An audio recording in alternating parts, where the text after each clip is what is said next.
My dear students, once again you are most welcome at my channel. Class 11 के बच्चे आप कैसे हैं? ठीक ठाक है, फिट फाट होंगे मेरे ख्याल से, इनर्जेटिक होंगे। इनर्जेटिक का मतलब कि आप पढ़ रहे होंगे और अपने स्टडी को कंटिन्यू आगे बढ़ा रहे होंगे। तो हम लोगों ने कल आपको मोनेरा के बैक्टीरिया के बारे में बताया था। बैक्टीरिया स्ट्रक्चर हो गया था और बैक्टीरिया में और भी लोकोमोशन वगैरह सब हमने आपको बता दिया था। इसके बाद हम आज आपको ले चलते हैं बैक्टीरिया की म्यूटेशन। तो बिना टाइम वेस्ट किए हम चलते हैं बैक्टीरिया के म्यूटेशन। ठीक है, तो आते हैं बैक्टीरिया में म्यूटेशन। म्यूटेशन इन बैक्टीरिया, कैसे म्यूटेशन होता है, कैसे खाते पीते हैं या कैसे एनर्जी गेन करते हैं अपनी वेरियस एक्टिविटीज़ को करने के लिए। ठीक है ना। तो अगर हम बैक्टीरिया के म्यूटेशन के बारे में बात करें तो टोटल म्यूटेशन को हम दो पार्ट में डिवाइड कर सकते हैं। एक ऑटोट्रॉपिक म्यूटेशन, दूसरा है हेटेरोट्रॉपिक म्यूटेशन। ऑटोट्रॉपिक म्यूटेशन और हेटेरोट्रॉपिक म्यूटेशन ये क्या है? ऑटोट्रॉपिक म्यूटेशन का मतलब ये होता है कि when they can photosynthesis, they can prepare their own food for various work energy, यानी अपनी एनर्जी के लिए, अपने वेरियस एक्टिविटी में जो एनर्जी चाहिए उसके लिए अपने आप ये फूड मटेरियल को प्रोवाइड कर सकते हैं, फूड मटेरियल को प्रिपेयर कर सकते हैं। फोटोसिंथेसिस, तो ऐसा होता है फोटोसिंथेटिक बैक्टीरिया। और एक दूसरा heterotrophic bacteria, any such type of bacteria which are not able to prepare their own food. Such type of bacteria which are not able to make their own food, अर्थात वो अपने से अपना food material ready नहीं कर सकते हैं, वो दूसरे के फूड मटेरियल से अपने लिए एनर्जी को गेन करते हैं। तो ऐसे न्यूट्रिशन को हम बोलते हैं हेटेरोट्रॉपिक। अब आते हैं फोटोट्रॉपिक पे। मैंने अभी अभी आपको बताया कि फोटोट्रॉपिक न्यूट्रिशन ऐसा न्यूट्रिशन है जिसमें वे अपने फूड मटेरियल को अपने आप प्रिपेयर कर लेते हैं। ऐसे न्यूट्रिशन को हम बोलते हैं ऑटोट्रॉपिक न्यूट्रिशन। और ऑटोट्रॉपिक न्यूट्रिशन को हम फिर दो पार्ट में डिवाइड करते हैं, एक फोटोसिंथेटिक, दूसरा केमोसिंथेटिक। फोटोसिंथेटिक का मतलब ये हुआ कि जैसे ग्रीन प्लांट क्लोरोफिल होता है, ग्रीन प्लांट में क्लोरोफिल होता है और क्लोरोफिल की हेल्प से वे अपने फूड मटेरियल को बना लेते हैं, अर्थात फोटोसिंथेसिस की प्रोसेस करते हैं। इसी प्रकार से ऐसे बैक्टीरिया भी जो फोटोसिंथेसिस प्रोसेस करके अपने फूड मटेरियल को रेडी कर लेते हैं, वे क्या कहते हैं? Photosynthetic bacteria. अब फोटोसिंथेटिक कब होगा? जब इनके अंदर कोई पिगमेंट ग्रेन्यूल्स होंगे, कोई पिगमेंट ग्रेन्यूल्स होंगे और उन पिगमेंट ग्रेन्यूल्स की मदद से ये अपने फूड मटेरियल को रेडी करते हैं फोटोसिंथेसिस प्रोसेस के द्वारा। इसमें दो टाइप के बैक्टीरिया आते हैं, एक पर्पल रेड बैक्टीरिया और दूसरा है ग्रीन बैक्टीरिया। मेरी बात समझ आ रही? पर्पल रेड बैक्टीरिया और दूसरे आते हैं ग्रीन बैक्टीरिया। तो पर्पल रेड बैक्टीरिया जैसे bacteriopurpurin, bacteriochlorophyll green bacteria में, ये सब बैक्टीरियो परप्यूरिन और बैक्टीरियो क्लोरोफिल में ये जैसे पिगमेंट्स इनमें होते हैं और इनकी हेल्प से ये अपने फूड मटेरियल को फोटोसिंथेसिस प्रोसेस के द्वारा बना लेते हैं। सनलाइट के प्रेजेंस में कार्बन डाइऑक्साइड वाटर की हेल्प से कार्बोहाइड्रेट को ये रेडी कर लेते हैं और उस कार्बोहाइड्रेट का यूज अपनी वेरियस एक्टिविटी में करते हैं। मेरी बात समझ में आ गई? तो ऐसे बैक्टीरिया कहलाते हैं फोटोसिंथेटिक। क्लियर हो गया? अब मुझे नहीं लगता इसमें आपको कोई दिक्कत होगी तो आप कॉल करके या व्हाट्सएप मैसेज से हमसे क्वेश्चन करेंगे तो मैं ज़रूर आपके प्रश्नों का उत्तर दूंगा। फोटोसिंथेटिक में दो टाइप के कौन कौन से? एक पर्पल रेड बैक्टीरिया, दूसरा ग्रीन बैक्टीरिया। इनमें क्या होता है? बैक्टीरियो परप्यूरिन या बैक्टीरियो क्लोरोफिल जैसे पिगमेंट ग्रेन्यूल्स पाए जाते हैं, और इन पिगमेंट ग्रेन्यूल्स की मदद से ये फोटोसिंथेसिस प्रोसेस करते हैं और अपने फूड मटेरियल को रेडी कर लेते हैं। और फूड मटेरियल को रेडी करने के बाद कार्बोहाइड्रेट के फॉर्म में होता है और फिर उसका यूज वेरियस एक्टिविटी में ये करते हैं। क्लियर हो गया? दूसरी में आ जाएगी केमोसिंथेटिक बैक्टीरिया। केमोसिंथेटिक का मतलब ये होगा कि इसमें किसी प्रकार के, जैसे इनमें पिगमेंट ग्रेन्यूल्स पाए जाते थे, इनमें नहीं होता है। ये कुछ ऐसी एक्टिविटीज करते हैं जो कि एनर्जी प्रोवाइड करने का काम करते हैं। केमिकल प्रोसेस होती है इनमें केमिकल रिएक्शंस होती हैं। केमिकल प्रोसेस के थ्रू कुछ मटेरियल को एक से दूसरे में कन्वर्ट करते हैं और उसमें small amount of energy produce होती है और उस एनर्जी का यूज ये अपनी वेरियस एक्टिविटी में करते हैं। क्लियर हो गया? केमोसिंथेटिक नाम से ही क्लियर हो गया होगा कि केमिकल रिएक्शंस होती हैं। ये केमिकल रिएक्शंस को करने में कैपेबल होते हैं, जिससे कि one type of substance can change into another type of substance and small amount of energy is also produced and that energy is used in the activities of various body work. Clear हो गया? कोई दिक्कत नहीं। तो nitrifying इसमें आते हैं कितने? Nitrifying bacteria, iron bacteria, hydrogen bacteria और सल्फर बैक्टीरिया। क्लियर हुआ? नाइट्रीफाइंग बैक्टीरिया ये क्या करते हैं? नाइट्रीफाइंग बैक्टीरिया ये अमोनिया को नाइट्राइट में और फिर नाइट्राइट को नाइट्रेट में कन्वर्ट का काम करते हैं। मेरी बात समझ आ गई? ये नाइट्रीफाइंग बैक्टीरिया जो है ये क्या करते हैं? अमोनिया को पहले नाइट्राइट में कन्वर्ट करते हैं और फिर नाइट्राइट को नाइट्रेट में कन्वर्ट करते हैं, और वो नाइट्रेट में जब कन्वर्ट होता है तो एनर्जी भी प्रोड्यूस होती है और उस एनर्जी का यूज ये बैक्टीरिया अपनी वेरियस एक्टिविटी में करते हैं। एग्जाम्पल नाइट्रोसोमोनास, नाइट्रोबैक्टर, इसी टाइप के बैक्टीरिया हैं जो इस प्रोसेस को करते हैं और इसमें एनर्जी जो प्रोड्यूस होती है उसको अपनी वेरियस एक्टिविटी में यूज करते हैं। क्लियर हुआ? क्या मैंने बताया कि ये अमोनिया को नाइट्राइट में कन्वर्ट करते हैं और नाइट्राइट को नाइट्रेट में कन्वर्ट करते हैं, ये जैसे नाइट्रोसोमोनास, नाइट्रोबैक्टर। क्लियर हो गया? कोई दिक्कत नहीं। अब आते हैं आयरन बैक्टीरिया। आयरन बैक्टीरिया ये फेरस कंपाउंड को फेरिक में कन्वर्ट करते हैं।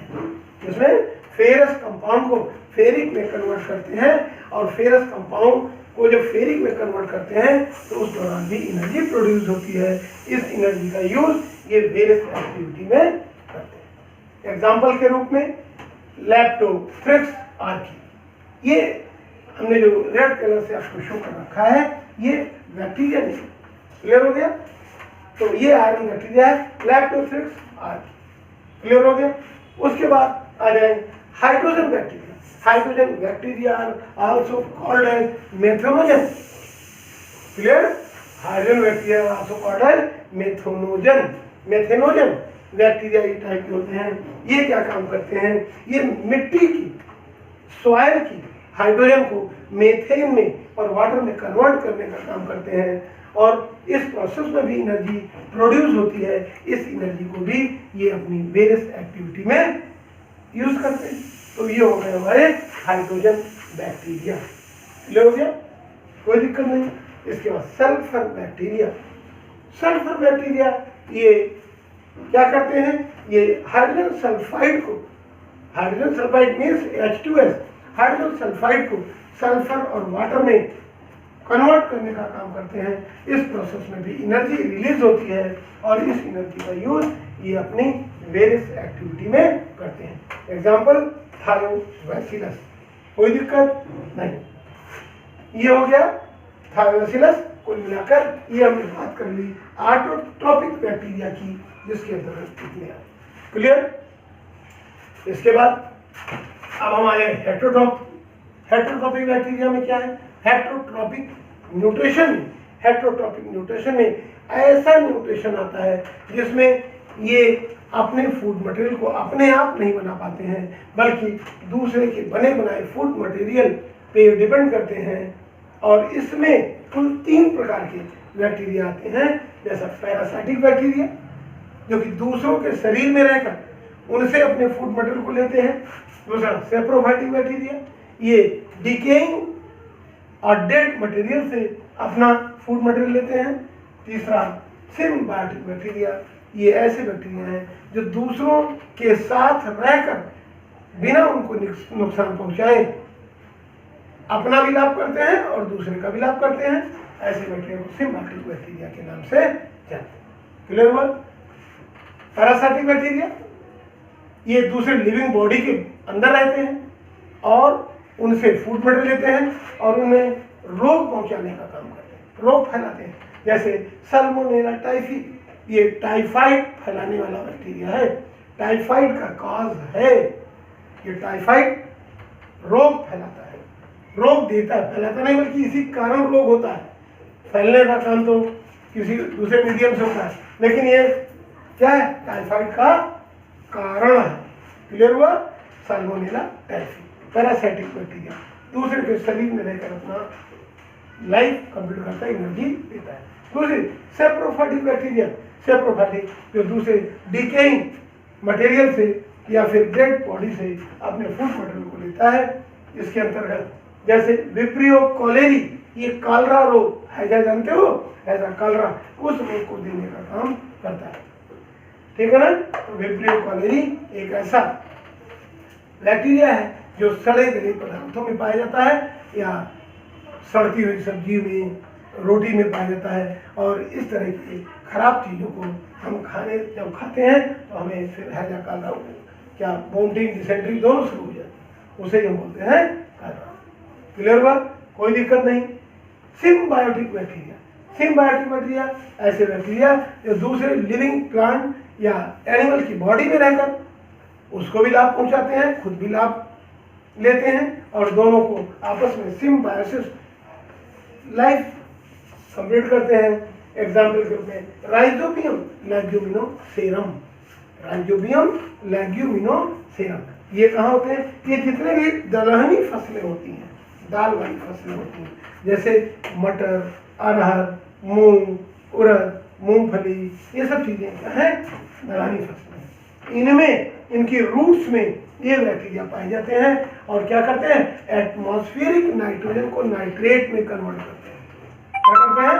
एटमॉस्फेरिक नाइट्रोजन को नाइट्रेट में कन्वर्ट कर देते हैं और मिट्टी की फर्टिलिटी को इंक्रीज कर देते हैं, जिससे कि प्लांट को बेनिफिट होता है, प्लांट अच्छी तरह से ग्रो करते हैं और इन बैक्टीरिया को भी रहने के लिए जगह मिल गई वहाँ पे, तो दोनों के दूसरे को लाभ पहुँचाए, किसी को नुकसान नहीं करते हैं। ऐसे बैक्टीरिया को हम बोलते हैं सिम्बायोटिक बैक्टीरिया।